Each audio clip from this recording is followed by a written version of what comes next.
نحمدہ و نصلی علی رسولہ الکریم۔ پنڈی گیپ سے ایک سوال ہمارے پاس آیا کہ حدیث اور سنت میں کیا فرق ہے۔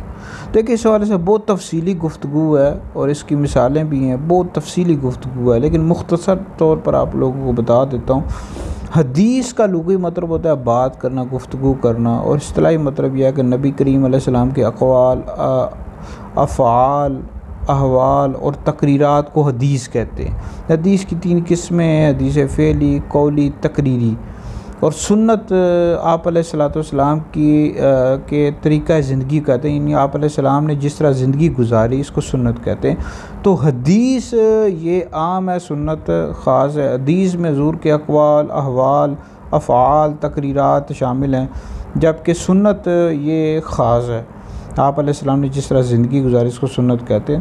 تو بعض حدیث ایسی ہیں جو حضور علیہ السلام کے ساتھ خاص ہیں، ایسے حکام کو حدیث کہتے، سنت نہیں کہتے۔ تو تفصیلی گفتگو ہے، اگر کوئی مزید سوال کرنا ہو تو آپ لوگ نیچے کمنٹس میں کر سکتے ہیں۔ یہ ویڈیو سن کر آگے بھی شیئر کر دیں، آپ کے لیے بہت بڑا صدقہ جاریہ ہے۔